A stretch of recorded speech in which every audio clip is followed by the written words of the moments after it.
and they're taking up a load of road space.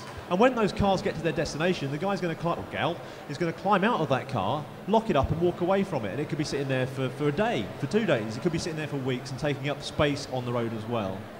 So it really is a case of considering the correct transportation method for your journey. We're talking about low carbon here and generation of carbon dioxide. You know, walking to school or walking to the shops is great, but you're still generating carbon dioxide. We are carbon dioxide generation machines. We breathe in and out. We breathe oxygen in and we breathe out carbon dioxide. So we convert fuel, we eat food, and I do like my steak as well, I must say. If vegetarians amongst you, well done. I can't do it. But we convert this food into energy. We create the food in growing it in fields and feeding the cereal crops to animals, and it's all just taking one fuel system, moving it to another, and converting energy. So just consider how you do it. Thank you very much. And finally.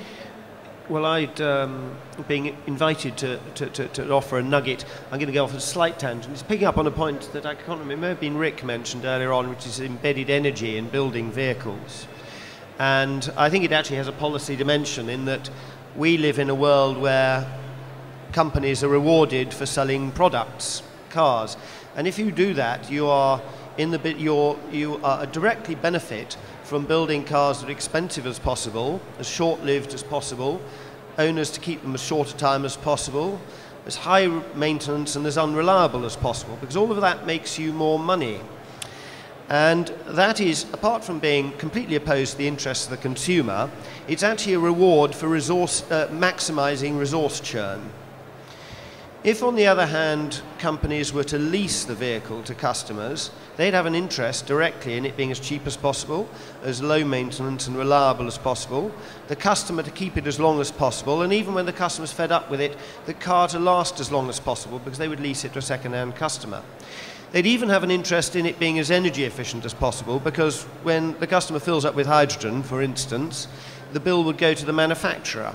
So the less hydrogen the vehicle uses, the more margin that the manufacturer makes. That actually directly rewards the minimization of resource consumption. So it's not a slight shift in emphasis. It completely toggles from one extreme to the other.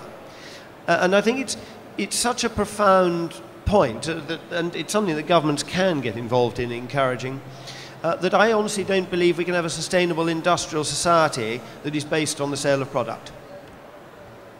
Wonderful. Well, thank you. Yes, please.